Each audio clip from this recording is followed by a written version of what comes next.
Well, I'll tell you something, it's getting pretty cold and windy where I live. So if it's all right with you, let's try and find somewhere hot. I've heard of a place way out across the galaxy. Do you want to come with? Welcome along to a brand new episode of the Fun Kids Science Weekly. My name is Dan. This is where we explore the universe and we search out some science secrets that are lurking undiscovered. Now this week we'll hear all about a brand new plan to introduce a unique creature to the UK, and for that we need to chat to Bison Ranger Eddy. They're unlike domesticated cattle, they're a bit more wild, so whereas we have cattle on site here that we're also responsible for keeping an eye on, and you can get nice and close to them and you can have a good look at them. About 5 meter distance we keep and we give them a look over. But when we go into the bison enclosure, we really want to keep a 50 meter distance because these are semi-wild animals at the end of the day. And if you get too close to a bison, they'll let you know. Also, we'll catch up with our microbe pals, Benny and Mal, who are looking at whether we can use DNA for pretty important things. DNA is part of our bodies, though, isn't it? Don't you think it's a bit, I don't know, icky to have that on file? Surely bodies should be private. I don't want to be on file. It's a very good point, Mal. Certainly, there are many people who don't like the idea of having biological information being used in this way or being held on file. But when it leads to so many crimes being solved, perhaps the small loss of privacy is worth it. And I've got your questions to answer this week on blurry eyes and flabby fingers. It's all coming up in a brand new Fun Kids Science Weekly. Let's kick things off with your science in the news. England will get a brand new national park. That's the plan as part of a new government set of nature pledges to give greater access and protection to the countryside. Natural England is what they're calling it. It'll consider a list of possible sites, which could include the Chilterns, which is near London, the Cotswolds out in the west of the UK, or Dorset down south. Also, the government has announced more money for national park sites. Many people say that current national parks, which are kind of protected places really, where that's just what they are beautiful bits of landscapes, trees, forests, rivers, mountains, all that kind of thing. And people say there isn't enough money going towards these places to keep them safe. And we need more of that. So the government has promised this bit of money. Some people say it's not enough though. I'm very excited to find out what happens. Also, fragments from the asteroid Bennu that the US space agency NASA found. It's been sent to the UK to study. Do you remember this? NASA sent a little rover kind of thing up to Bennu, which they say is the most dangerous rock in the solar system because it's got an outside chance of hitting our planet in the next 300 years. Well, they collected some rocks and dust from Bennu. They've brought it back. And now it's headed over to the UK. It's going to the Natural History Museum and a few other places to be studied to see what it can tell us about the origin of the universe. Scientists think that it'll help us with that because the materials on the rock likely haven't changed when they think the rock was made 4.6 billion years ago. So it's been around all that time. Really can't wait to find out what's happening. And it's amazing, isn't it? We see these things in space. We think, oh, there's a chance it might hit the Earth in a few hundred years. Let's go and see what we can do. And finally this week, the UK's first all-electric airline has signed a deal for 70 new aircraft engines. It claims it'll fly with zero carbon emissions.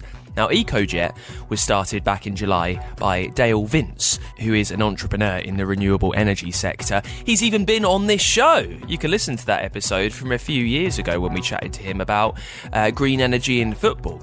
And he's aimed to offer zero-emission flights by 2026.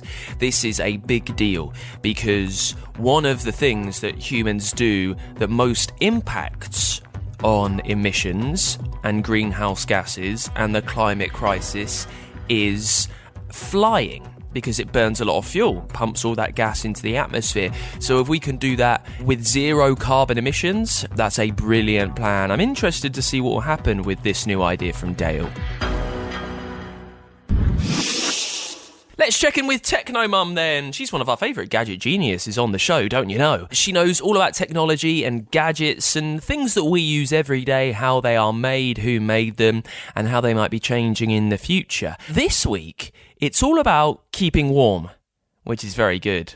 I said at the start, where I am right now, it's freezing. I hope it's a little bit warmer where you are. And everyone likes their homes to be nice and warm, but heat can be used in other ways too. Let's find out. Techno Mum Fast Files. Most of us like our houses to be warm, but heat can be passed around to do all sorts of other handy jobs in our homes. Sometimes heat is passed around when hot things touch other things, like when the iron is pressed against your clothes to make them nice and smooth. Other times heat is passed through moving air, like hairdryers, or through water. If you're running a bath and it's too cold, you know adding some hot water will heat things up. One of the most common ways we use heat in our homes is to cook things to eat. Microwave ovens use radiated heat, moving heat in waves in a similar way to how the sun does. Why not count up how many machines use heat in your house? Techno Mum with the Institution of Engineering and Technology, advancing and sharing knowledge. All right then, time to answer your questions. I love this part of the show. Love it, love it, love it. If there's anything sciencey you need sorted, make sure you let me know, as a voice note would be the best way over on the free Fun Kids app or at funkidslive.com. I can listen, I can say hello to you, and I can do all that science digging for you. This week it was sent over to me on the website just as a message. Harry wants to know, why do things seem blurry when you see them underwater? Well, there are a few reasons, Harry, and it's all to do with how light moves underwater. You see, the reason that we can see things is because light hits an object and then it's absorbed or reflected by it. It's how we see different colours by materials bouncing back different length of light waves which give us colour, right? Light moves one way through gas, but water is much denser than gas. There's a lot more stuff in it. So it travels at different speeds through liquids, which means the light waves are broken up in different waves. The particles in water scatter the waves, which means those colours hit your eyes differently at different speeds, which makes them look unique and blurry a lot of the time. Also, light slows down when it travels through water and its path bends. That's called refraction, and it means what you're looking at seems at a different place than where it actually is. So that's why things are blurry when you see them underwater, because water is a lot denser, there's a lot more stuff in it, and it's completely changing the way the light waves are travelling through. Here's a question from Jenny in Manchester, who's also sent it to me on the website. Jenny wants to know, why do your fingers go wrinkly when you're in the bath? Let's find out what's actually happening in your fingers. Your brain sends a message to your blood vessels, which are the veins, the arteries that run all around your body. The ones in your fingers, it sends a message to make them smaller. So because they're shrinking, it means, well, your finger isn't as big as it was. The skin doesn't have that much to clamp down on, so there's a bit of excess skin there. It gets flabby. So that's what's happening in your fingers. Why does your brain do this? Well, experts think humans have evolved this skill to make you better at grabbing and gripping things underwater. So, way back, hundreds of thousands of years ago when we were cave people, maybe we would go swimming for our dinner, try and find fish, that kind of stuff. And we would need to grab onto rocks. And the humans that were better at grabbing onto rocks had a better chance of catching fish and a better chance of surviving. So that trait was passed on. We evolved the need to do that. That's what scientists think we have wrinkly fingers for, to make us better at gripping stuff underwater. Jenny, thank you so much for the question. If there is something you want answered on this podcast next week, make sure you leave it as a voice note for me on the free Fun Kids app, or you can find it by clicking the Science Weekly page over at funkidslive.com.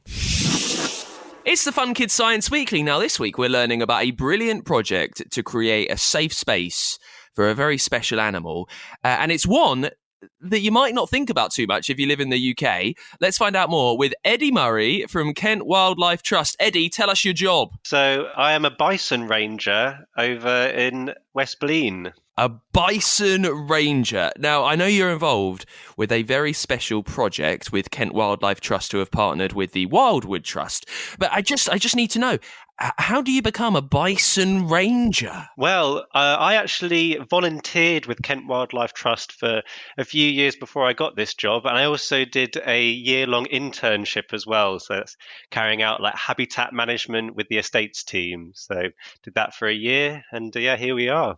What's the challenges of looking after massive herds of bison over maybe looking after flocks of sheep or cows or other animals that we might have in farmland? Well, the thing about European bison is that around about the 1920s, they almost went extinct.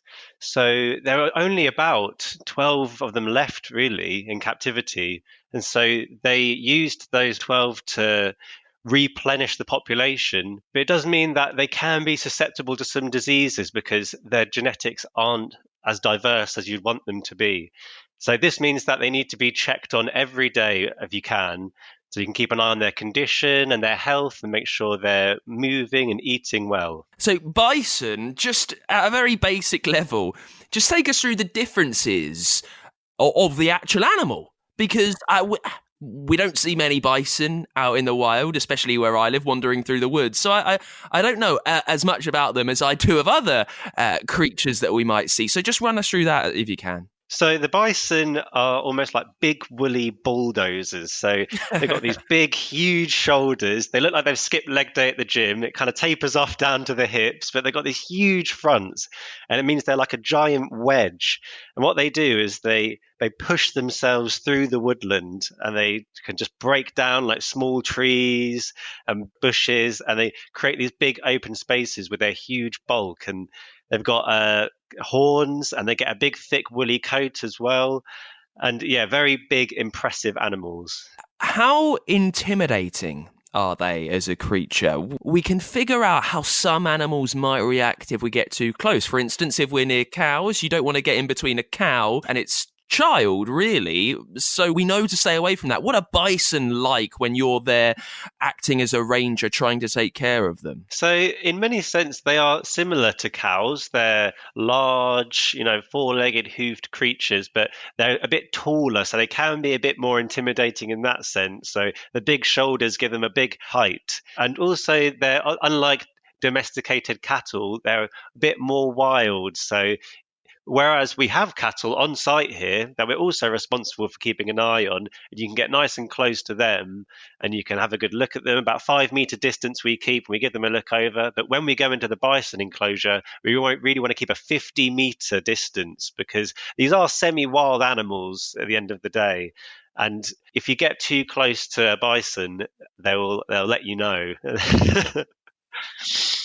So this is a big project, Kent Wildlife Trust partnering with the Wildwood Trust a few years ago now to create a bison conservation in a stunning part of the country, in Herne Bay, which is over in Kent in the southeast. Why, of all the animals, did you decide that bison should be reintroduced? And there's so much effort gone towards this creature. And as you said, there wasn't a lot around before this. No, exactly. Well, the thing is, in the Netherlands, they've been doing rewilding bison projects for almost about 10 years now, and they've been seeing real benefits from grazing their land with European bison.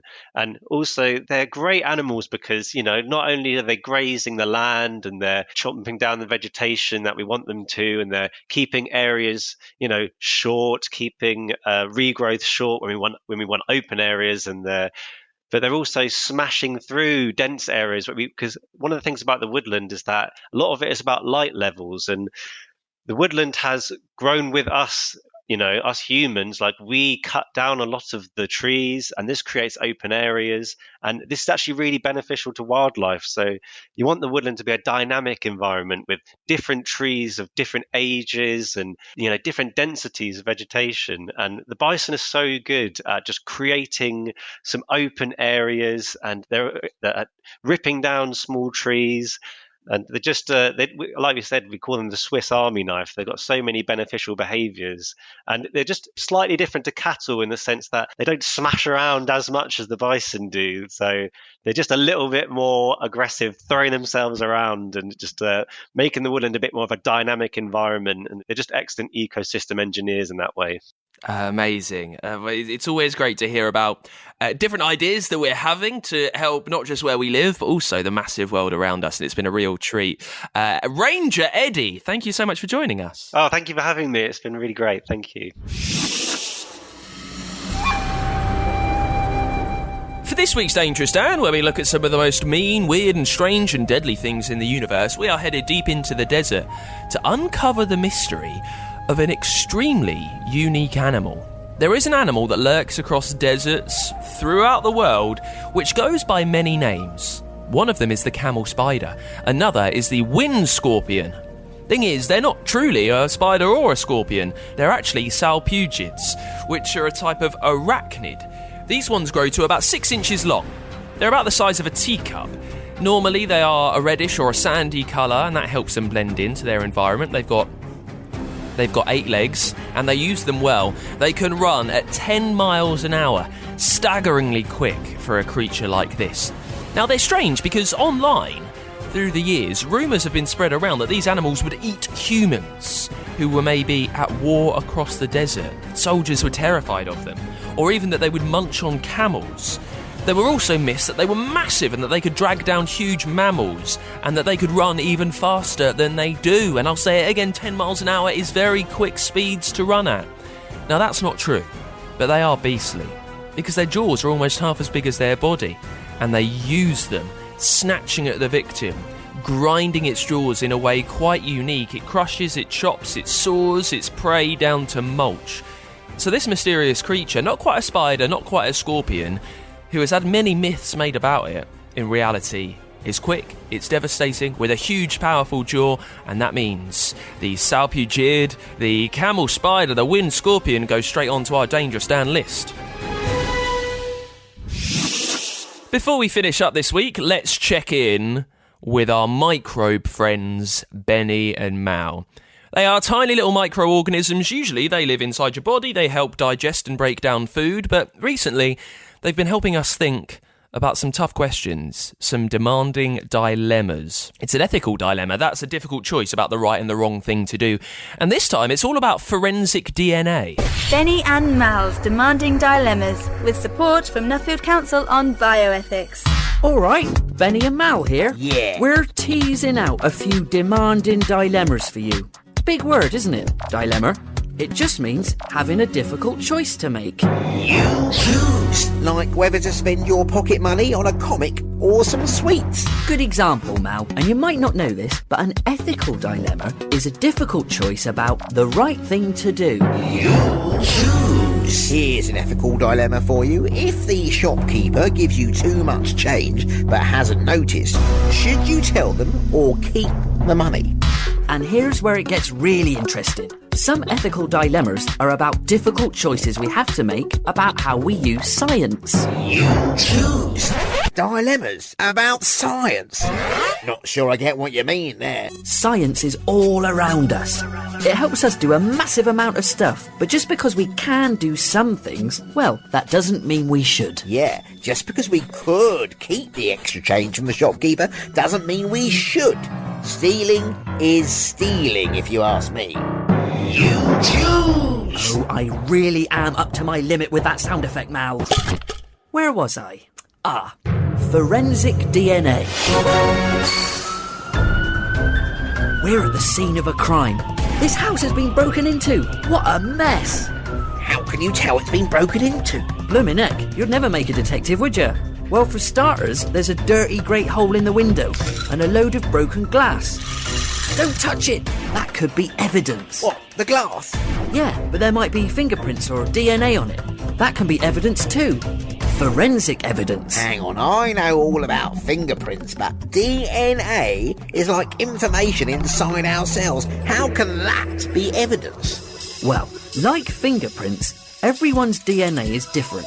And scientists can capture that information and keep it on file. They can get it from hair or blood samples, or even where someone has touched something. Oh, I see. So if they could get a DNA sample from the crime scene, they might be able to match it with a criminal on file. But how could they be sure they get it right? It's a really accurate way of identifying people, even more accurate than blood tests. and it's far less tricky to get samples of DNA from people. But what if my DNA gets somewhere by accident, or if the people doing the test make a mistake? I mean, none of us are perfect. That's a very good point.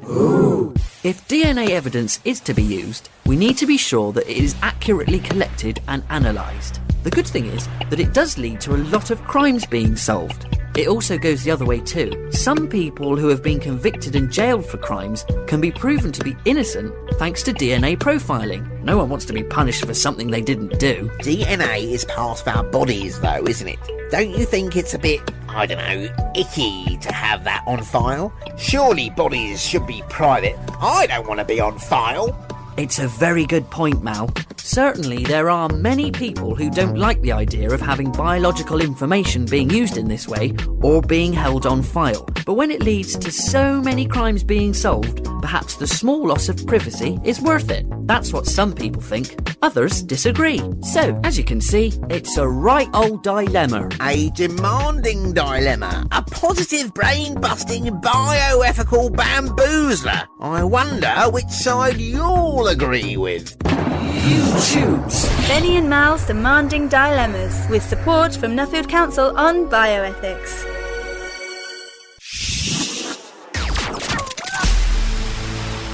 More from Benny and Mal, from your gut into the big world of dilemmas next week. That is it for our podcast. Thank you so much for listening to the Fun Kids Science Weekly. We are back next week with more adventures around the universe. If you have a science question that you want answered, make sure you leave it as a voice note for me on the free Fun Kids app or at funkidslive.com. We've got loads more podcasts like this wherever you get your shows, Google, Apple, Spotify, on the free Fun Kids app or on our website too. And Fun Kids are our children's radio station. You can listen to us on the free Fun Kids app, or if you've got a smart speaker, wake it up and ask it to play Fun Kids.